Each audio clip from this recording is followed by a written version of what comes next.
வார்த்தையை நம்ம தியானிப்போம். என்னோடு சேர்ந்து எடுத்துக்கொள்ளுங்க. சங்கீதங்களின் புஸ்தகம், சங்கீதம் 31வது அதிகாரம் 22வது வசனம். எடுத்தவர்கள் யாராவது சத்தத்தை உயர்த்தி வாசியுங்கள். சங்கீதம் 31:22.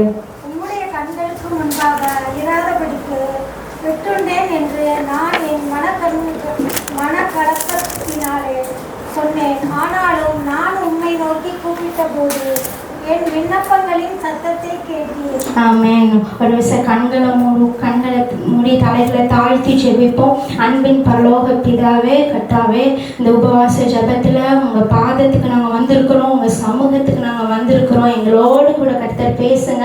இந்த வார்த்தை மூலமாக கர்த்தர் எங்களை பலப்படுத்துங்க. எங்கள் கூட பேச வேண்டிய காரியங்களை அப்பா நாங்கள் கேட்குற வேளையில் அந்த வார்த்தை எங்கள் இருதயத்துக்குள்ள விதையாய் விழுகட்டு தகப்பனே. அது பலன் கொடுக்கிறதாய் மாறட்டும். என்னையை மறைத்து கர்த்தர் வெளிப்படுங்க. இயேசுவின் நாமத்தில் பிதாவே, ஆமென் ஆமென். உம்முடைய கண்களுக்கு முன்பாக இராதபடிக்கு வெட்டுண்டேன் என்று நான் என் மனக்கலக்கத்திலே சொன்னேன். ஆனாலும் நான் உம்மை நோக்கி கூப்பிட்ட போது என் விண்ணப்பங்களின் சத்தத்தை கேட்டீர். இந்த வசனம், இந்த அதிகாரத்தில் தாவீது என்ன சூழ்நிலை போய் கொண்டிருந்தாரு, எப்பேற்பட்ட மனிதர்கள் அவர் சந்தித்தாரு, நம்ம எப்படி அவரை நோக்கி கூப்பிடணும், எப்படி அவர் நம் விண்ணப்பத்தின் சத்தத்தை கேட்க போறாரு, ஏன் சில ஜபங்களுக்கு நமக்கு இன்னும் பதில் வரலன்ற ஒரு அவுட்லைனை நான் உங்களுக்கு கொடுக்குறேன். இதை தான் இன்னைக்கு நம்ம தியானிக்க போகிறோம். என்னோட கூட இணைந்திருங்க. ஃபஸ்ட்டு வசனம், இது இந்த சங்கீதம் பிரத்யேகமாக யாரால் எழுதப்பட்டதுன்னா தாவீதால் எழுதப்பட்ட சங்கீதம். சங்கீதத்தில் தாவீது எழுதியிருக்காரு, மோசே எழுதியிருக்காரு, ஆசாப், அநேகர் எழுதியிருக்கிறாங்க. ஆனால் முக்காவாசி சங்கீதம் யாரால் எழுதப்பட்டதுன்னா தாவீதால் எழுதப்பட்டது. இது யாருக்காக ஒப்புவிக்கப்பட்டதுன்னா மேலே எழுதியிருக்கு, ராகத்தலைவனுக்கு ஒப்புவிக்கப்பட்ட ஒரு தாவீதின் சங்கீதம். இது எப்போ எந்த சூழ்நிலையில தாவீது எழுதுறாரு தெரியுமா? சவுலுக்காக ஓடுகிற வேலையில, தன் பிராணனை காக்கும்படி சவுலுக்காக ஓடுகிற வேலையில எழுதின ஒரு அருமையான பாடல் தான் இந்த பாடல். தான் உயிர் பிழைக்கணும், எப்படியாச்சும் நான் தப்பிச்சிடணும் சவுளுடைய கைக்கு, ஓடுற வேலையில கர்த்தர் ஒரு பாடலை கொடுத்துருக்கிறார். இந்த பாடலை முதல் வசனம், நான் முழுவதும் இந்த சங்கீதத்தை நான் கவர் பண்ண ஆசைப்படுகிறேன். ஃபர்ஸ்ட் வசனத்தை பார்த்தோன்னா தெரியும், கர்த்தாவே உம்மை நம்பி இருக்கிறேன், நான் ஒரு காலம் வெட்கமடையாதபடி செய்யும். தாவீதோட முழுக்க அவருடைய சிந்தனை, அவருடைய தேவனை குறித்ததான காரியங்கள் என்ன தெரியுமா? எந்த சூழ்நிலை எனக்கு வந்தாலும் நான் உண்மையே நான் நம்பி இருக்கிறேன். அது அரண்மனையில் ஏறினதுக்கு அப்புறம் அவர் சொல்லலை, ஆடு மேய்ப்பதுலேருந்து அவர் அரியணையில் அவர் வீற்றிருக்கிற வரைக்கும் அவர் இதே தான் சொல்கிறார், நான் உண்மையே நான் நம்பி இருக்கேன்ப்பா. எந்த சூழ்நிலை எனக்கு வந்தாலும் நான் உண்மையே நம்பி இருக்கிறேன். அதில் வசனம் போட்டிருக்கு, ஒரு காலம் வெட்கமடையாதபடி செய்யுங்க. நான் சவுலுக்காக நான் ஓடுறேன், அந்த சூழ்நிலையில மட்டும் நான் வெட்கப்பட்டுறக்கூடாது அப்படின்னு சொல்லலை. ஏன்னா நான் இப்போ சவுலுக்காக என் உயிரை காக்கும்படி ஓடுறேன், நான் இந்த சூழ்நிலையில வெட்கப்படக்கூடாதுன்னு சொல்லலை. நான் ஒரு காலம் வெட்கப்படக்கூடாது. என்னுடைய நாசியில சுவாசம் முடிகிற வரைக்கும் நான் ஒரு காலம் நான் வெட்கப்பட்டு போகக்கூடாது. இந்த ஜபங்கள் நீங்களும் ஏறெடுங்க. நான் உண்மையே நம்பி இருக்கேன்ப்பா. என் குடும்ப வாழ்க்கையில, என்னுடைய தனிப்பட்ட வாழ்க்கையில, என்னுடைய ஆசீர்வாதங்கள்ல நான் உண்மையே நான் நம்பி இருக்கேன். நான் ஒரு காலம் வெட்கமடையாதபடி செய்யுங்க. இது தாவீது நமக்கு சொல்லி கொடுக்கிற ஒரு மாடல். எல்லாவற்றிலும் கர்த்தரையே நம்பி இருக்கிற வாழ்க்கை. கீழே தாவீது சொல்றாரு, நான் ஒரு காலம் வெட்கமடையாதபடி செய்யுங்க, என்னை விடுவீங்க, என்னை தப்புவீங்க, என்னை மீட்டு கொள்ளுங்க. அவருடைய ஜபங்கள் எவ்வளவு அழகா இருக்கு பாருங்களேன். நான் போகிற சூழ்நிலையில என்னை தப்புவீங்கப்பா, என்னை விடுவீங்கப்பா, என்னை மீட்டு கொள்ளுங்கப்பா. எனக்கு மீட்டு கொள்வதற்கு யாரும் இல்லை, எனக்கு உதவுவதற்கு யாரும் இல்லைன்னு சொல்லி கீழே அதிகாரத்துல சொல்றாரு. 5வது வசனத்தை நான் வாசிக்க ஆசைப்படுகிறேன். உமது கையில் 7வது வசனத்தை நான் வாசிக்க ஆசைப்படுகிறேன். உமது கிருபையிலே களி கூர்ந்து மகிழுவேன், நீர் என் உபத்திரவத்தை பார்த்து என் ஆத்தும வியாகுலங்களை அறிந்திருக்கிறீர். இன்னைக்கு தாவீது எந்த ஒரு சூழ்நிலையில போனாலும் அவர் சொல்றது என்ன தெரியுமா? உங்கள் கிருபையில் நான் மகிழ்ந்து களி கூறுவேன். இன்னைக்கு எதிலையோ மகிழ்ந்து களி கூறுறோம். ஆனால் தாவீது எதில் மகிழ்ந்து களி கூறுறான்னா, தேவனுடைய கிருபையில் அவர் மகிழ்ந்து களி கூறுகிறார். சில காரியங்கள் நம்மளுடைய வாழ்க்கையில் நடக்கிறத பார்த்தா பேசாம தேவ சமூகத்தில் உட்கார்ந்துடலாம் போல தோணும். எதுவுமே வேணாம், இந்த மனுஷனையே பார்க்க வேணாம்னு தோணும். ஏன் தெரியுமா? மனுஷன் வேதனைப்படுத்துகிற காரியங்கள் பேச்சினால செய்கையினால அவங்க வேதனைப்படுத்தி நம்மளுடைய மைண்ட் எப்படி ஆக்கிடுதுன்னா, இந்த மனுஷனே வேணாம்ப்பா, பேசாம தேவ சமூகத்தில் உட்கார்ந்து ருசி பார்த்தவங்க இந்த வார்த்தையை சொல்லுவாங்க. எவ்வளவு அவமானங்கள், எவ்வளவு மனுஷனை நம்பி ஏமாந்த காரியங்கள் இருக்கு. மனுஷங்களை நம்பி பழகினதுக்கு குத்தப்பட்ட ஒரு வாழ்க்கை உண்டு.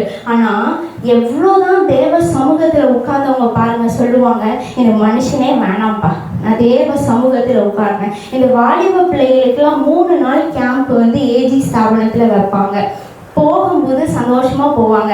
நம்ம மீட்டிங்க்கு போகிறோமோ எதுக்கு போகிறோமோ அது தெரியாது. நான் ஃப்ரெண்ட்ஸ் கூட நான் ஜாலியாக போகிறேன். வேனில் போகும்போது அரட்டை அடிச்சுட்டு சிரிச்சுக்கிட்டு ஜாலியாக போவாங்க, ஏதாச்சும் நொறுவ தீனி தின்னுட்டு. ஆனால் அந்த சமூகத்துக்குள்ளே போய் அந்த ஃபஸ்ட்டு நாள் ஆரம்ப வர்ஷிப்லேயே தேவன் அசைவாட ஆரம்பிச்சிருவார்.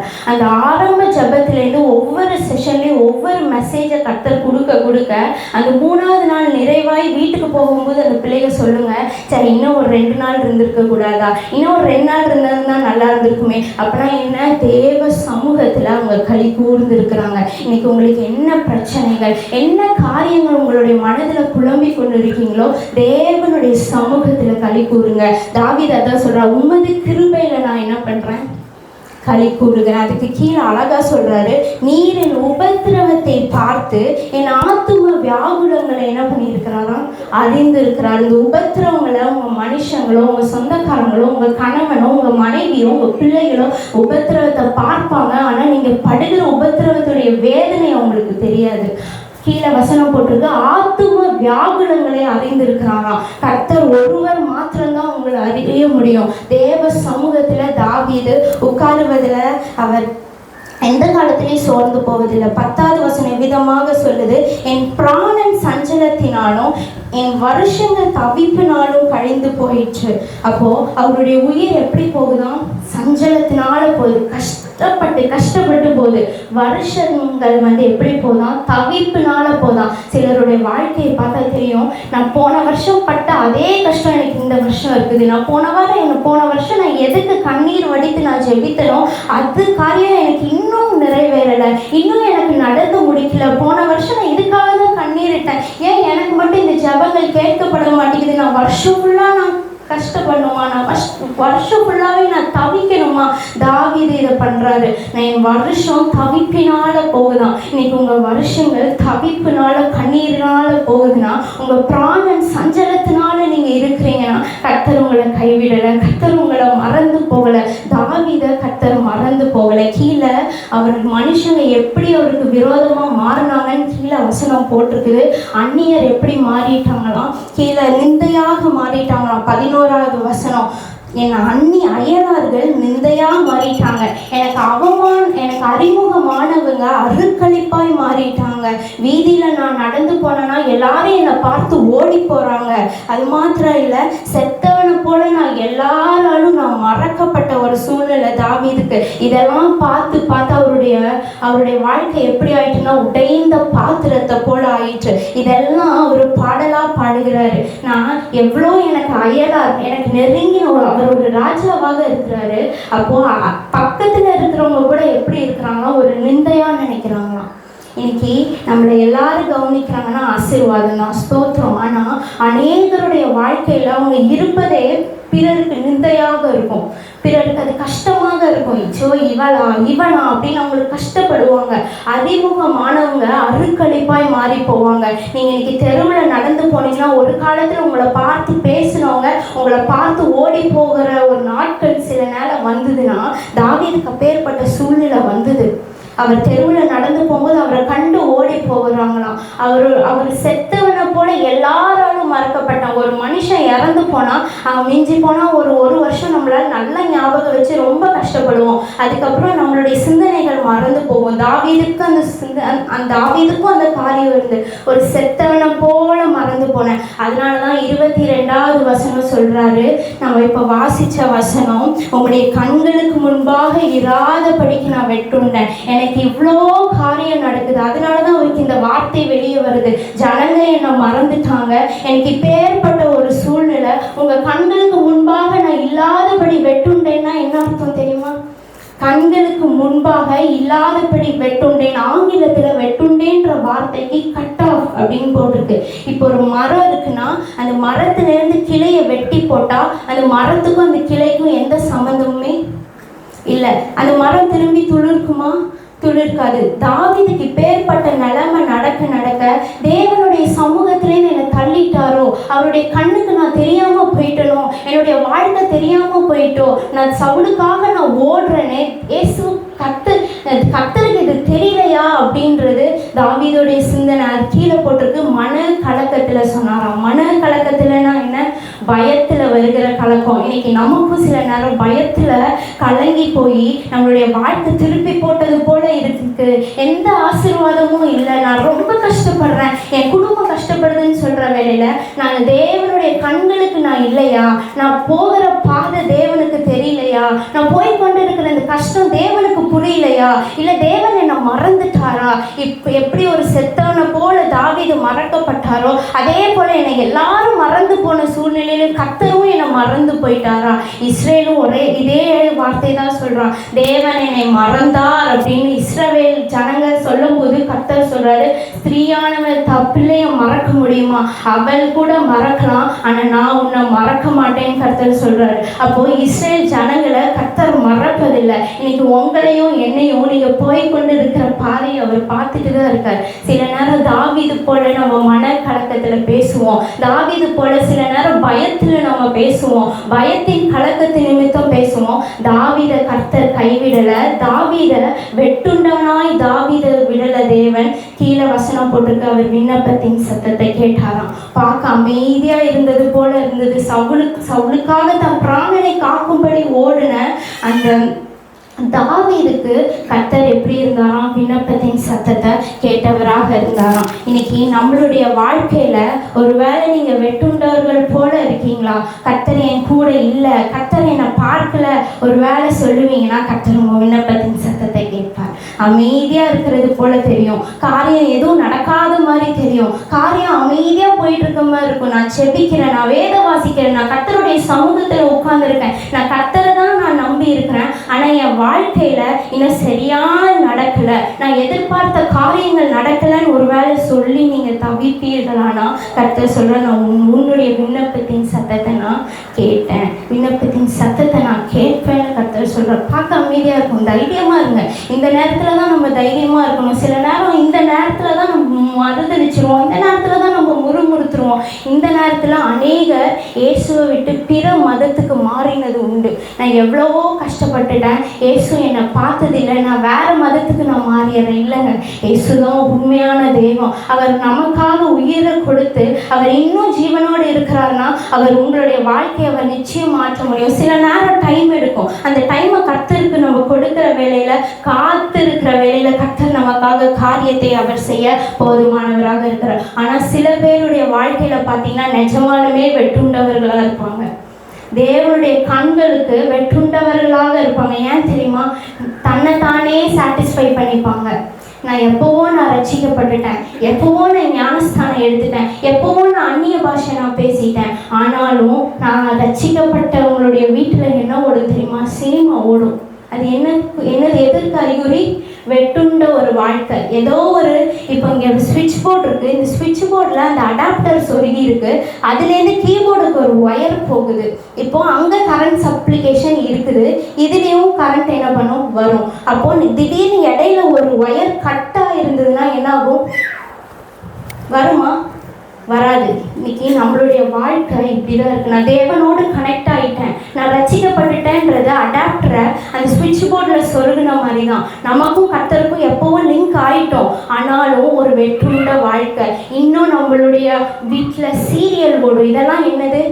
வயரில் அங்கங்க கட்டு. இன்னும் உலகத்தில் பார்த்து மகிழ்றது நாமளும் என்ன பண்ணுவோம்? பார்த்து மகிழ்வோம். உலகத்தை பார்த்து அவங்க இன்பமாக இருக்கிறது நம்மளுடைய கண்களுக்கும் இன்பமாக இருக்கும். இன்னைக்கு ஒரு வேளை நம்ம அந்த பாதையில் இருக்கிறோம்னா ஒரு வேளை சிந்தித்து பாருங்கள், நம்மளுடைய லைன் சரியாக போகுதா? இன்னைக்கு அநேகர் நம்மளை நாமே சாட்டிஸ்ஃபை பண்ணிக்கிறோம். இல்லை நான் ஜெபிச்சிட்டேன், இல்லை நான் நல்லா துதிச்சிட்டேன், இல்லை நான் வேதத்தை வாசிச்சிட்டேன், 10 நிமிஷம் நான் இன்னைக்கு வேதத்தை வாசிச்சிருக்கேன், 20 நிமிஷம் வேதத்தை வாசிச்சிருக்கேன். ஆனாலும் வேதத்தை வாசிச்சு முடிச்சுட்டு நீங்க என்ன பண்றோம்? திரும்ப போய் அந்த சீரியலை போடுறோமா? திரும்பவும் போய் அந்த யூடியூப்ல அந்த சீரியலை பார்க்குறோமா? யூடியூப்ல இப்போ அநேக காரியங்கள் வந்திருக்கு, பிக் பாஸ் வந்திருக்கு, என்னென்னமோ போடுறாங்க. அது மாத்திரம் இல்லை, அதுலலாம் நம்ம பிரியப்பட்டு பார்க்குறோமா? இந்த இடத்துல ஒரு வெட்டுண்டு. ஆனால் நம்மளை நாமே என்ன பண்ணிக்கிறோம்? நான் ஜெபம் பண்ணிட்டேன், நான் வேத வாசிச்சிட்டேன், நான் கர்த்தருக்குள்ள நான் இருக்கேன்னு சொல்லிட்டு திரும்பி கர்த்தர் உங்களை தூக்கி எடுத்த பாவ வாழ்க்கைக்கு திரும்ப என்ன பண்ணுறோம்? போகிறோம். அதனால தான் வசனம் சொல்லுகிறது, நீங்கள் ஒத்த வேஷம் என்ன பண்ணாதீங்க, தரிக்காதீங்க. உலகத்துக்கும் இருளுக்கும் வெளிச்சத்துக்கும் சம்பந்தம் ஏது? உலக ஜனங்களுக்கும் கிறிஸ்தவ ஜனங்களுக்கும் சம்பந்தம் ஏது? நீ தேவனால ரட்சிக்கப்பட்டு தேவனால அபிஷேகம் பண்ணப்பட்டா, தேவனுடைய அபிஷேகம் உங்க மேல இருக்குமானா இந்த காரியத்தை நாம என்ன பண்ண மாட்டோம்? செய்ய மாட்டோம். மீண்டும் மீண்டும் அந்த காரியத்துல போய் விழ மாட்டோம். கர்த்தர் தூக்கி எடுத்த காரியத்துல இருந்து நம்ம என்ன பண்ண மாட்டோம்? விழ மாட்டோம். இன்னைக்கு உங்க கனெக்ஷன் சரியா இருக்கான்னு பாருங்க. கனெக்ஷன் இல்லாத பிரேயர் வேஸ்ட். இன்னைக்கு நான் எல்லாத்தையும் பார்த்துட்டு எல்லாத்தையும் நான் மகிழ வச்சுட்டு ஞாயிற்றுக்கிழமை நான் தேவனை நான் துதிக்கிறேன், ஞாயிற்றுக்கிழமை முடிச்சுட்டு நான் வீட்டில் போய் எப்பப்போ 1 மணி நேரம் நான் ஜெபிக்கிறேன், 2 மணி நேரம் ஜெபிக்கிறேன். கனெக்ஷன் சரியா இல்லாமல் நீங்கள் 10 மணி நேரம் ஜெபிச்சாலும் இந்த ஜெபம் மேலே போய் எட்டாது. ஜபம் இல்லாத வீடு கூரை இல்லாத வீடு தான். ஆனால் கனெக்ஷன் தேவனோடு சரியான உறவு இல்லை அப்படின்னா உங்கள் ஜபம் எப்படிங்க பரலோகத்துக்கு டிரான்ஸ்ஃபர் ஆகி போகும்? எப்படி உங்கள் ஜபம் மேலே போகும்? அவ்வளோ அக்கிரமங்கள், அவ்வளோ அசுத்தங்களை நம்ம பார்த்துட்டு மீண்டும் மீண்டும் நான் கர்த்தரிடத்துல மன்னிப்பு கேட்டுறேன், திரும்ப நான் போய் மன்னிப்பு கேட்டுறேன். மன்னிப்பு கேட்குறோம், ரைட்டு, ஏசப்பா நான் என்னுடைய இதெல்லாம் மன்னிங்க, நான் இது பண்ணிட்டேன், அது பண்ணிட்டேன், விரோதமாக நான் பேசிட்டேன், எல்லாமே சரி. மீண்டும் மீண்டும் அதே செய்வது என்னது? திரும்ப நான் அதே போய் செய்கிறேன். ஜெபம் பண்ணி முடிச்சுட்டு திரும்ப அதே போய் செய்கிறேன், ஜெபம் பண்ணிட்டு திரும்ப நான் அதே போய் செய்கிறேன். பலனை பெற்றுட்டு திரும்ப நான் அதை என்ன பண்ணாதீங்க, செய்யாதீங்க, எதிர்த்து நில்லுங்க. கர்த்தர் அதை தான் சொல்கிறாரு. ஒரு மனுஷன் கர்த்தருக்காக கர்த்தருடைய சமூகத்தில் நிற்பவங்களாக இருக்கும்போது இதெல்லாம் பார்க்க ஒரு மனசு என்ன பண்ணும்? குத்தப்படும். நான் இப்போ தானே நீ தேவ சமூகத்திலிருந்து வந்த, நீ இதை பார்க்கலாமான்னு கர்த்தர் என்ன பண்ணுவார்? சொல்லுவார். அந்த வார்த்தையின் சத்தம் உங்கள் காதில் விழுதான்னு அடிக்கடி செக் பண்ணி பாருங்க. நான் தேவனோட சரியான கனெக்ஷன் இருக்கேனா? ஒரு காலம் உங்களை நீங்கள் சாட்டிஸ்ஃபை பண்ணிக்காதீங்க. நான் ஜெபிச்சிட்டேன், நான் தேவனோடு இருக்கிறேன், ஆனாலும் கனெக்ஷன் சரியா இருக்கான்னு அடிக்கடி என்ன பண்ணிக்கோங்க? பார்த்துக்கோங்க. அதுதான் இங்கே தாவீது சொல்கிறேன், உங்கள் கண்களுக்கு முன்பாக இராதபடிக்கு நான் வெட்டுண்டு போனேன். இதெல்லாம் யாருடைய வாழ்க்கை தெரியுமா? ஒரு அபிஷேகம் பண்ணப்பட்டவனுடைய வாழ்க்கை. ஒரு தாவீது கர்த்தரால் அபிஷேகம் பண்ணப்பட்டவனுடைய வாழ்க்கை இப்படி இருக்குமானா இன்னைக்கு நம்ம தேவனை இப்பதான் தொழுது கொண்டு இப்பதான் நம்ம கொஞ்சம் கொஞ்சமா வளர்றோம். நம்மளுடைய வாழ்க்கை எவ்வளவு அதிகமா அடிப்படும் சொல்லி நினைச்சு பாருங்க. ஒரு காலம் சோர்ந்து போகாதீங்க. கர்த்தர் நம்மளோடு இருக்கிறவராக இருக்கிறார். இப்பேற்பட்ட சூழ்நிலையில கர்த்தர் நம்மளோடு இருக்கிறார். அது மாத்திரம் இல்ல, ஒரு காலம் நெகட்டிவா என்ன பண்ணாதீங்க, பேசாதீங்க. எனக்கு பிரச்சனை நடந்துருச்சு, இது சரியாகுமான்னு எனக்கு தெரியல, பாசிட்டிவா பேசுங்க. கர்த்தர் எனக்கு இந்த காரியத்தை செய்வார். தாவீது நம்பிக்கையா சொல்றாரு, கர்த்தர் என்ன பண்ணுவாரு? அரியணையில திருப்பி கொண்டு போய் அமர வைப்பான்ற நம்பிக்கை தாவீதுக்கு இருக்கு. ஒரு தடவை சவுலுக்காக அவர் பிராணனைக்காக ஓடுறாரு, இன்னொரு தடவை தன்னுடைய சொந்த மகனாகிய அப்சலோமுக்காகவும் அவர் என்ன பண்றாரு? ஓடுறாரு. எவ்வளவு வனாந்திர சூழ்நிலை வரட்டும், எவ்வளவு மனிதர்கள் யாரும் இல்லாத சூழ்நிலை வரட்டும், தாவீது கர்த்தரையே நம்புகிறவராக இருந்தார். என் நம்பிக்கை கர்த்தர் மேல இருக்கு, வாக்கு தத்தம் பண்ணினவர் என்னை நிச்சயம் கொண்டு போய் அமர பண்ணுவா. இன்னைக்கு உங்களுக்கு அந்த விசுவாசம் இருக்கா? கர்த்தரை எவ்வளவோ நாளா ரட்சிக்கப்பட்டிருக்கீங்க, இன்னும் அந்த விசுவாசம் இருக்கா? ஒரு சின்ன பிரச்சனை, குடும்பத்துல ஒரு சின்ன காரியங்கள், தாவீது போல நம்ம யாரும் எங்கேயும் ஓடல, தாவீது போல நம்ம யாராலையும் குத்தப்படல, தாவீது போல நம்ம யாராலையும் துரத்தப்படல. ஒரு சின்ன பிரச்சனை குடும்பத்துல வந்திருக்கு, நம்ம என்ன பண்ணுகிறோம்? நெகட்டிவா பேசுறோம். தேவனை நெகட்டிவா பேசுறோம். பாசிட்டிவா பேசுங்க. நன்மையானதை கர்த்தர் செய்வார். உங்கள் வாயிலேருந்து அந்த அறிக்கை வரும்போது கர்த்தர் அதை கேட்டு அது பதில் தர அவர் போதுமானவராக இருக்கிறார். வசனம் அடுத்த அதே வசனத்தில் போட்டிருக்கு, உம்முடைய கண்களுக்கு முன்பாக இராதபடிக்கு வெட்டுண்டேன் என்று என் மனக்கலக்கத்திலே சொன்னேன். ஆனாலும் அந்த இடத்துல ஒரு வார்த்தை போட்டிருக்கு. ஆனாலும்னா என்ன சொல்லுங்க? ஆனாலும்னா என்ன? ஆனாலும் அப்படின்னு தாவீது சொல்றாரு. அதுக்கு என்ன அர்த்தம்? ஆனாலும்னா இருந்தாலும் பரவாயில்ல, நான் வெட்டுண்ட போல எனக்கு தோணாலும் பரவாயில்ல அப்படின்னு சொல்லிட்டு, நான் உம்மை நோக்கி கூப்பிட்ட போது இதெல்லாம் ஒரு பார்க்கவே இல்லை. பரவாயில்ல, நான் தேவனுடைய சமூகத்துக்கு நான் வெட்டுண்ட மாதிரி நான் நினச்சிக்கிட்டேன். ஆனாலும் நான் தேவனை நோக்கி கூப்பிடும்போது, இன்னைக்கு நம்ம பண்ணுகிற பெரிய மிஸ்டேக் என்ன தெரியுமா? தேவனை நோக்கி கூப்பிடுறது இல்லை. பிரச்சனை வந்தால் உடனே நம்ம யாருக்கு ஃபோன் அடிக்கிறோம்? நம்ம தெரிஞ்சவங்களுக்கு ஃபோன் அடிக்கிறோம். நமக்கு பணம் தேவை அப்படின்னா உடனே யாருக்கு ஃபோன் அடிக்கிறோம்? நமக்கு தெரிந்த நபர்களுக்கு. எனக்கு டக்குன்னு ஒரு 5000 ரூபாய் தேவை, டக்குன்னு எனக்கு ஒரு 2000 ரூபாய் தேவை. கர்த்தருடைய பாதத்தில் உட்கார்ந்து பாருங்களேன், அவரை நோக்கி கூப்பிட்டு பாருங்களேன். யார் மூலியமா நீங்க கேட்காததுக்கு முன்னாடியே கர்த்தர் உங்களுக்கு என்ன பண்ணுவாரு? தருகிற தேவனாக இருப்பார். எனக்கு ஒரு சம்பவம் ஞாபகம் வருகிறது. பைபிள் காலேஜில் நான் படிக்கல, எங்களுடைய காலேஜுக்கும் எங்களுடைய சர்ச்சுக்கும் ஒரு 3/4 மணி நேரம் ட்ராவல் இருக்கும். நாங்கள் பஸ்ஸில் தான் போயிட்டு வருவோம். நானும் என்னுடைய ஃப்ரெண்டும் நாங்கள் 2 பேரும் சர்ச்சுக்கு நாங்கள் போயிட்டு வருவோம். அப்போது 3/4 மணி நேரம் ட்ராவலுக்கு பஸ்ஸுக்கு எப்படியோ ஒரு 40 ரூபா கேட்பாங்க. அப்போது அந்த காசு எங்களுக்கு என்ன ஒரு ஐடியானா, எப்போவும் நாங்கள் கார்டு வச்சுக்குவோம். பக்கத்தில் ஒரு ஏடிஎம் மிஷின் இருக்கும், நம்ம அதை என்ன பண்ணிடலாம், அதில் போய் பணம் எடுத்துகிட்டு வந்துடலாம்னு சொல்லிட்டு. அன்னைக்கு கர்த்தருக்காக கொடுக்கப்பட வேண்டிய காணிக்கை என்கிட்ட அவ்வளோதான் இருக்குது, 50 ரூபா தான் இருக்குது. பஸ்ஸுக்கு தேவையான காசு தான் இருக்குது, அவளுக்கும் பஸ்ஸுக்கு தேவையான காசு தான் இருக்குது. நாங்கள் 2 பேரும் முகத்தை திரும்பி பார்த்துக்குறோம். ஒருவேளை ஏடிஎம் ஒர்க் ஆகலைன்னா நம்ம என்ன பண்ணுறது, எப்படி நம்ம வீட்டுக்கு போகுது அப்படின்னு நாங்கள் யோசிக்கும் போது கர்த்தர் உள்ளத்தில் பேசுகிறாரு, நீ போடு, ஏடிஎம் இருக்கும் நீ போடுன்ற ஒரு வார்த்தை எங்களுக்கு கேட்குது. 2 பேருமே அந்த மணியை போட்டுட்டோம். இப்போ எங்கள் பர்ஸில் சுத்தமாக காசு இல்லை, அவர்கிட்டையும் காசு இல்லை, என்கிட்டையும் காசு இல்லை. நாங்கள் நடந்து அந்த ஏடிஎம் மிஷினுக்கு போகிறோம், ஏடிஎம்மை க்ளோஸ் பண்ணி இழுத்து மூடியிருக்காங்க. இப்போ நாங்கள் என்ன பண்ணணும்னு தெரில. போய் பஸ் ஸ்டாண்ட் கிட்ட நிற்கிறோம். என்ன பண்ணுறது, யாருக்கு கூப்பிடுறது? எல்லாருமே ஞாயிற்றுக்கிழமை அவங்கவுங்க ஊழிய ஸ்தலத்துக்கு போயிருப்பாங்க. எந்த ஃப்ரெண்டுமே என்ன பண்ண மாட்டாங்க, இருக்க மாட்டாங்க. நாங்கள் 2 பேர் தான் இருக்கோம். 3/4 மணி நேரமாக போகணுன்னா நடந்து போனாலும் நம்மளால் முடியாதே, நடந்து போனாலும் சாயங்காலத்துக்கு மேலே ஆயிருமே, எப்படி நம்ம நடப்போம்? அப்படிதான் நடந்த ஜீவன்கள் நாங்கள் இல்லை. கொஞ்சம் தூரம் இருந்தால் இங்கே ஒரு ரோட்டுக்கு நடந்தாலே ஐயா அம்மா அப்படிம்போம். நானாச்சும் கொஞ்சம் நடப்பேன். என் ஃப்ரெண்டு நடந்து அவள் காரில் போனவ, அவள் எப்படி நடக்க முடியும்? நாங்கள் பஸ்ஸில் 2 பேரும் முகத்தை பார்த்துக்குறோம். என்ன பண்ணுறதுன்னு சொல்லிட்டு பஸ்ஸும் என்ன பண்ணுது, வருது. ரொம்ப நேரம் அங்கே பெங்களூரில், ஆனாலும் பஸ்ஸு வந்துக்கிட்டே இருக்கும். ஏறி தானே ஆகணும். நாங்கள் அந்த இடத்துல கர்த்தர் சொல்கிறாரு, பஸ்ஸு வரச்சில் நீ ஏறு அப்படின்றாரு. நீங்கள் என்ன பண்ணுவீங்க? கையில் காசு இல்லை, ஏறுன்ற ஒரு சத்தம். நான் அவள்கிட்ட சொன்னேன், ஏசப்பா ஏற சொல்கிறாரு. அவள் என்ன சொன்னா, எதுக்கு கண்டக்டர்கிட்ட திட்டு வாங்கி இன்னும் பாதி ரோட்டில் இறக்கி விட்டுட்டு நமக்கு அங்கேருந்து ரூட்டு தெரியாமல் நம்ம போகிறதுக்கா அப்படின்றான். நாங்கள் என்ன பண்ணேன், சரி நம்பி கர்த்தர் சொல்லிட்டாரே ஏறுன்னு சொல்லிட்டாரு, ஏறிட்டோம். கண்டக்டர் பின்னாடியிலேருந்து காசு வாங்கிட்டே வர்றாரு. எங்களுக்கு திக்குன்னு இருக்கு. எங்களுக்கு என்னன்னா, அண்ணா ஒரு வேலை அப்படி வந்தாலும் நம்ம சொல்லிக்கலாம் அப்படின்ற ஒரு சிந்தனை எனக்கு. ஆனால் அவர் யாருன்னே தெரியாது, எப்படி ஏற்றுக்குவார்? அண்ணா எங்ககிட்ட காசு இல்லை, நாங்கள் அடுத்த டைம் வரச்சில் தரோம், ஏதாவது சொல்லலாம், பெண்கள் அப்படி அவமானப்படுத்தி இறக்கி விட மாட்டாங்கன்னு ஒரு நம்பிக்கை. ஆனாலும் எனக்கு பயமாக இருந்தது. பக்கத்தில் நெருங்கி வர எங்ககிட்ட வந்தோடனே எங்ககிட்ட காசே அவர் கேட்கல, 2 பேர்ட்டையுமே கேட்கல. நாங்கள் திரும்பி பார்க்குறோம், காசு கேட்கவே இல்லைடி அவருக்கு, எல்லார்ட்டையும் கேட்குறாரு, எங்ககிட்ட கேட்கல. நாங்களும் திரும்பி பார்க்குறோம், என்ன கேட்கல, சரின்னு சொல்லிட்டு முழிக்கிறோம். அப்போ அந்த கண்டக்டர்கிட்ட கேட்டோம், நீங்கள் எங்ககிட்ட காசே வாங்கலையே அப்படின்னும் போது, உங்களுக்காக பின்னாடி இருக்கிறவங்க காசு கொடுத்துட்டாங்க அப்படின்றாங்க. பின்னாடி அப்படியே திரும்பி பார்க்குறோம், எந்த முகமும் தெரிந்த முகம் இல்லை. யார் நமக்கு கொடுத்துருப்பான்னு யோசிக்கும் போது கர்த்தர் அந்த இடத்துல எப்போவோ காலேஜில் எங்களை பார்த்துருக்குறாங்க. பார்த்தவங்க என்ன பண்ணியிருக்காங்க, கர்த்தர் அவங்க உள்ளத்தில் பேசினாங்க. இறங்கணுன்னே அவங்க சொன்னாங்க. எங்கள் ஸ்டாப்பில் தான் அவங்களும் இறங்குனாங்க, பைபிள் காலேஜில் அவங்களும் இறங்குனாங்க. சொன்னாங்க, இன்றைக்கி நான் காலேஜுக்கு வர வேண்டிய சூழ்நிலையே இல்லை, ஆனால் ஏதோ ஒரு தேவை, நான் இப்போ வந்தாகணும்னு நான் வந்தேன். அப்போ உங்களை பார்த்த ஒரு நாள் ஒரு 2 பேரையும் நான் காலேஜில் பார்த்தேன், அதனால் உள்ளத்தில் இருந்தது, பரவாயில்ல உங்களுக்கு காசு போட்டுரு, பஸ்ஸுக்கு போட்டுரு, நான் டிக்கெட் எடுக்கும்போது சேர்த்து நான் கொடுத்துட்டேன். எப்படி ஒரு அற்புதம் செய்கிறாரு பாருங்களேன். இதே தான் பைபிள் காலேஜில் ஊழியத்துக்கு நாங்கள் போயிட்டு வருவோம். ஃபுல்லாக பசியாக இருக்கும். காலையில் அங்கே போடுற உப்புமா என்ன பண்ண மாட்டோம், சாப்பிட மாட்டோம். ரொம்ப ஒரு மாதிரி இருக்கும்னு சொல்லிட்டு எங்களுடைய திமிருத்தனத்தை நிமித்தம் ஐயா அந்த உப்புமாவையா போய் சாப்பிடணும்னு சொல்லி அந்த நேரத்தை தூங்கிடுறது.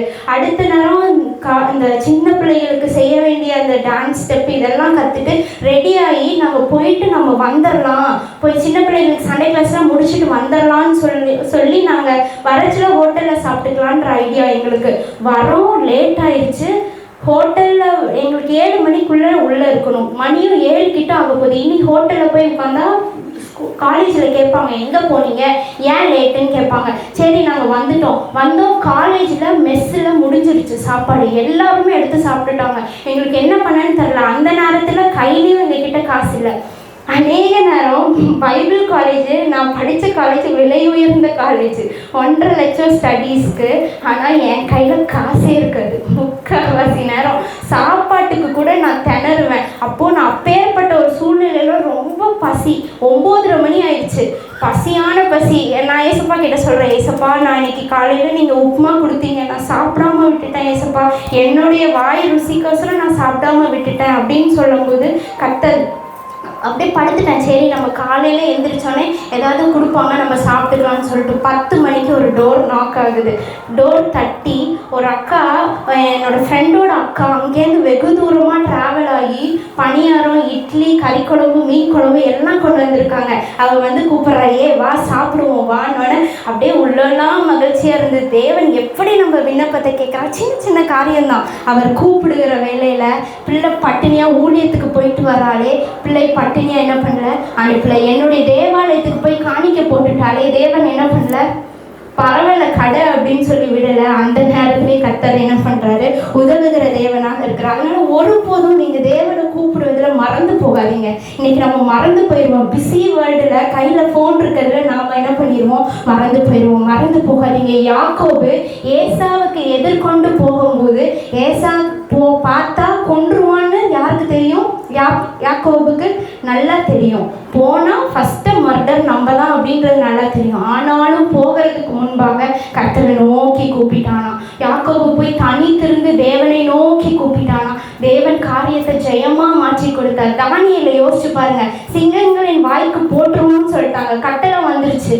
இப்போ தானியேல் ஏற்கனவே ஜெபிக்கிறாள், எங்கே பார்த்தாலும் ஜெபிச்சுக்கிட்டே இருப்பார், ஏசப்பா ஏசப்பா அப்படின்ட்டு. இப்போ சிங்கங்களின் வாய்க்கு போட்டுடலான்னு கட்டளை வரும்போது இங்கேருந்து போகும்போது என்ன பண்ணியிருப்பாங்க, ஒரு ஜபத்தை ஏறெடுத்துட்டு போயிருப்பாங்க. இங்கேருந்து போகும்போதே ஏசப்பா இந்த சிங்கங்களின் வாய்க்கு தப்புவீங்கன்னு சொல்லிட்டு தான் என்ன பண்ணியிருப்பாரு, போயிருப்பாரு. ஜெபிக்காம இந்த சிங்கங்களின் கெபிக்கு என்ன பண்ணியிருக்க மாட்டாரு, போயிருக்க மாட்டார். சும்மா டூர் மாதிரி போயிட்டு வருவோன்னு என்ன பண்ணியிருக்க மாட்டார், போயிருக்க மாட்டார். நடந்து அந்த பாதையில் போகும்போது நோக்கி கூப்பிட்டுருப்பாரு, சிங்கங்களின் வாய்க்கு போட போகிறாங்க ஏசப்பா, ஒரு என்னோடு கூட இருங்க, என்னை தப்புவீங்க நிச்சயம் சொல்லியிருப்பாரு. அவர் போகிறதுக்கு முன்னாடியே தேவதூதன் நீ இறங்கி வாயை என்ன பண்ணா கட்டுனதை நம்ம பார்க்க முடியும். அதே போல தான் சாத்ராக் மேஷாக் ஆபேத்நேகோ எரிகிற எண்ணெயில் போட போகிறாங்கன்னு சொல்லியாச்சு. நம்பிக்கையை அவங்க என்ன பண்ணுறாங்க, ஏசப்பா நாங்கள் நெருப்புக்குள்ளே நாங்கள் போக போகிறோம், நீங்கள் வாங்க ஜாலியாக என்ன பண்ணுறாங்க, ஒரு டூர் போல போகிறாங்க. தேவனை நோக்கி கூப்பிடும்போது அவர் உங்களுக்கு செவி கொடுக்க அவர் போதுமான தேவனாக இருக்கிறார். அது மாத்திரம் இல்லை, இன்னைக்கு பீப்புள்ஸை நோக்கி கூப்பிடாதீங்க. வசனம் சொல்லியிருக்கு, தேவன் உங்களை ஆராய்ந்து அறிந்திருக்கிறார். உங்கள் உட்காருதலையும் எழுந்திருக்கிறதையும் நடக்கிறதையும் உட்காருதலையும் நீங்கள் என்ன பண்ணுறீங்கன்றத அவர் ஆராய்ந்து அறிந்திருக்கிறாராம். உங்கள் நாவில் சொல் பிறவாததற்கு முன்னே அவையெல்லாம் அறிந்திருக்கிறீன்னு வசனம் போடப்பட்டிருக்கு. இன்னைக்கு நீங்கள் சோர்ந்து போய் இருக்கீங்களா, என்னை யாரும் அறியலன்னு இருக்கீங்களா, கர்த்தர் உங்களை ஆராய்ந்து அறிந்திருக்கிறாருங்க. உங்கள் நிலைமை அவர் ஆராய்ந்து அறிந்திருக்கிறார். யாரும் அறியாத உங்களை படைத்த தேவன் உங்களை அறிந்திருக்கிறார். இதை விட உங்களுக்கு என்ன வேணும்? தைரியமா நோக்கி கூப்பிடுங்க. உங்கள் ரெக்வஸ்ட் அவருக்கு என்ன பண்ணுங்க, அனுப்புங்க. ஜான்சன் பாஸ்டர் ரெக்வஸ்ட்டை ஸ்தாபனத்துக்கு அனுப்பி விட்டாரு. ஆனால் நம்ம என்ன பண்ணணும், ரெக்வஸ்ட்டை கர்த்தருக்கு நம்ம என்ன பண்ணணும், அனுப்புகிறவர்களாக இருக்கணும். முன்னாடி பீப்புள்ஸ்க்கு போகிறதுக்கு முன்னாடி தேவனுக்கு அந்த விண்ணப்பம் என்ன பண்ணியிருக்கணும், போனதாக இருக்கணும். இன்னைக்கு அநேக இடத்துல நான் சில காரியங்களை சொல்லி நான் முடிக்க ஆசைப்படுகிறேன். ஒரு மனிதன் கூப்பிட்டாலே தேவன் என்ன பண்ணுகிறாரு, கேட்கிறவர் ஆண்டவராக இருக்கிறார். எசேக்கியா ராஜா தன்னுடைய வாழ்க்கை முடிய போதுன்னு நினைக்கிற வேளையில கர்த்தரை நோக்கி கூப்பிட்டான்.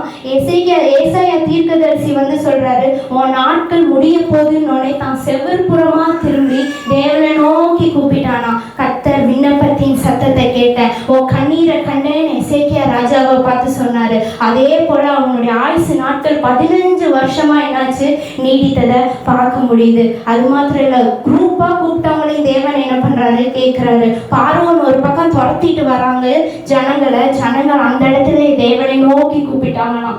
எப்பவும் ஜனங்க தேவனை நோக்கி என்ன பண்ண மாட்டாங்க, கூப்பிட மாட்டாங்க. மோசேயும் ஆரோன் தான் முகங்குப்புற விழுந்து அழுவாங்க, ஐயோ ஏசப்பா இப்பேற்பட்ட சூழ்நிலை. ஆனா இந்த இடத்துல பார்வோன் துரத்திட்டு வர வேலையில அவர்கள் கூப்பிட்டார்களாம். இஸ்ரேல் ஜனங்கள் எல்லாரும் சேர்ந்து தேவனை நோக்கி கூப்பிட்டாங்களாம். தேவன் வழிவாசலை ஏற்படுத்தினார். அது மாத்திரம் இல்ல, 8 வருஷமா தேவனை கூப்பிடாதவங்களும் தேவனை கூப்பிட்டா என்ன பண்ணுவாரு, பதில் தருகிறவராக இருப்பாரு. ஜனங்க ஏசப்பா கோபத்தினால மெசபத்தோமியா ராஜாவுடைய கையில இஸ்ரேல் ஜனங்களை விற்று போட்டாரு. 8 வருஷம் அந்த ஜனங்க அவரை சேவித்தாங்க. 8 வருஷம் கர்த்தரை என்ன பண்ணாங்க, மறந்தவர்களாக இருந்தாங்க. ஆனா 8 வருஷத்துக்கு அப்புறம் 9வது வருஷத்துல கர்த்தரை நோக்கி கூப்பிட்டாங்க. கர்த்தர் ஒரு ஓத்னியலை கர்த்தர் எழுப்பி அவர்களை விடுவித்ததை நம்ம பார்க்கிறோம். சிம்சோன் கடைசி தருவாயில தேவனை நோக்கி கூப்பிட்டான். கர்த்தர் என்ன பண்ணாரு கேட்டாரு. இன்னைக்கு ஒருவேளை 8 வருஷமா நான் தேவனை தேடல, 2 மாசமா நான் தேவனை தேடல, 3 மாசமா நான் தேவனை தேடல, 3 மாசமா நான் ஜெபிக்கல, 3 மாசமா நான் வேதத்தை வாசிக்கல, எனக்கு வாழ்க்கை முடிய போது, கடைசி தருணம் வந்துருச்சு. ஒருவேளை நீங்க சொல்லுவீங்கன்னா கடைசியா தேவனை நோக்கி கூப்பிடுங்க. அவர் உங்கள் விண்ணப்பத்தின் சத்தத்தை அவர் கேட்க போதுமானவராக இருக்கிறார். அது மாத்திரம் இல்ல, விண்ணப்பத்தின் சத்தத்தை அவர் எப்படி கேட்டார் தெரியுமா, அழுகையின் சத்தத்தை அவர் கேட்பார். இன்னைக்கு நீங்க வடிக்கிறீங்களா கண்ணீர்? மனுஷங்களுக்கு முன்பாக வடிக்காதீங்க, கர்த்தருக்கு முன்பாக வடிங்க. ஆகார் தான் பிள்ளைய கூட்டிட்டு போய் ஒரு செடிக்கு கீழே போட்டு அழுகிறான். அம்பு ஏகிற தூரத்துல தள்ளி உட்காந்து 500 மீட்டர் தள்ளி உட்காந்து என்ன பண்றான், பிள்ளைய ஒரு இடத்துல போட்டுட்டு அழுகிறான். ஆகார் அழுத கர்த்தர் கேட்கல, தேவன் பிள்ளையின் சத்தத்தை கேட்டார்னு வசனம் போட்டிருக்கு. ஆகாரும் இந்த இடத்துல அழுகிறான், பிள்ளையும் இந்த இடத்துல அழுகுது. ஆனா ஆகாருடைய அழுகையை கேட்டதை பார்க்கிறோம், தேவன் பிள்ளையுடைய அழுகையை என்ன பண்ணி இருக்கிறாரு கேட்டிருக்கிறார். அந்த பிள்ளை என்ன அழுதுருப்போம். அந்த பிள்ளை இன்னைக்கு நீங்க அழுது படிக்கிற கண்ணீரின் சபத்தை கர்த்தர் கேட்பார். உங்க கண்ணீருக்கு அவ்வளோ விலையேறப்பட்டதா இருக்குது. காரியத்தை தேவனுடைய சமூகத்துல உட்கார்ந்து கண்ணீர் வடிங்க. உங்களுடைய பிரச்சனையை தேவனிடத்துல சொல்லுங்க, மனுஷனிடத்துல சொல்லாதீங்க. கர்த்தரிடத்துல நீங்க சொல்லுகிற வேளையில உங்க கண்ணீர் அவர் கண்டு அவர் சூழ்நிலையை மாற்ற அவர் போதுமான தேவனாக அவர் இருக்கிறது நம்மளால பார்க்க முடியுது. மனோவாவின் சத்தத்தை கேட்டார், எலியாவின் சத்தத்தை கேட்டார். வசனத்தை பார்த்துட்டு போயிட்டே இருந்தா அநேகருடைய சத்தத்தை கேட்கிறார். வேதாகமத்துல இவ்வளோ ஜனங்களுடைய சத்தத்தை அவரால் கேட்க முடியுமானா நீங்களும் நானும் கூப்பிட்டு அவர் கேட்க மாட்டாரா? கூப்பிடுகிற காக்கை குஞ்சுகளுக்கு அவர் என்ன பண்ணுகிறார், பதில் அளிக்கிறாராம். ஒரு காக்கை குஞ்சுகளுக்கு பதில் அளிக்கிற தேவன் அநேக அடைக்கலான் குருவிகளை பார்க்கலும் நீங்க விசேஷித்தவர்கள் அல்லவான் வசனம் போடப்பட்டிருக்கு. அந்த காக்கை குஞ்சுகளை காட்டிலும் நாம விசேஷித்தவர்கள். இந்த வேதத்துல யாருக்கெல்லாம் கேட்டாரோ அதே தேவன் தான் இன்னைக்கு நீங்களும் நானும் ஆராதிக்கிறோம். அவர் உங்க ஜெபத்தை கேட்பார், அவர் உங்க விண்ணப்பத்தை செவி சாய்ப்பார். சில நேரம் ஏன் ஜெபம் கேட்கப்பட மாட்டேங்குதுன்னு சொல்லி நான் காரியத்தை முடிக்க ஆசைப்படுகிறேன். சில நேரம் நான் ஜெபிக்கிறேன், என் ஜெபம் கேட்கப்பட மாட்டேங்குது அப்படின்னு நம்ம சொல்லுவோம். வசனம் போடப்பட்டிருக்கு. சில நேரம் நம்முடைய பொல்லாப்பி நிமித்தம் ஜெபம் என்ன பண்ணாதான், கேட்கப்படாதான். நம்மளுடைய கிரியைகளின் பொல்லாப்பி நிமித்தம் வசனம் போடப்பட்டிருக்கு. கிரியைகளின் பொல்லாப்பி நிமித்தம் ஜெபம் கேட்கப்படாத ஜெபமா இருக்கு. இன்னொரு வசனம் போடப்பட்டிருக்கு, நம்மளுடைய இச்சைகளினால நம்ம கேட்கப்படுகிற ஜெபம் என்ன பண்ணாது, கேட்கப்படாது. ஆசைக்கு மீறி இச்சையாய் ஒரு காரியத்துல இச்சைப்பட்டு நம்ம கேட்கிற ஜெபத்தை என்ன பண்ண மாட்டார் தேவன், ஒருபோதும் அங்கீகரிக்க மாட்டார். மற்ற எல்லாவற்றிலும் தேவன் ஜெபத்தை கேட்கிறவராக இருப்பார். சில நேரத்துல உடனடியா பதில் வரும், சில நேரத்துல காலங்கள் எடுக்கும், சில நேரம் வருஷங்கள் எடுக்கும். ஆனா சோர்ந்து போகாம நீங்க அமர்ந்திருப்பீர்களானா காரியம் எப்போ வரணுமோ ஏற்ற நேரத்துல தேவன் என்ன பண்ணுவா, கைகூடி வர பண்ண போதுமானவராக இருக்கிறத நம்மளால பார்க்க முடியும். கண்களை மூடி ஒரு விஷயம் கர்த்தரிடத்துல நம்ம ஒப்பு கொடுப்போம். அன்பின் பரலோக பிதாவே, இந்த வேலையை உங்க கரத்துல தரோம்ப்பா. உங்க கண்களுக்கு நாங்க வெட்டுண்டு போகாதவர்களாக எங்களை பாதுகாத்துக்கோங்க.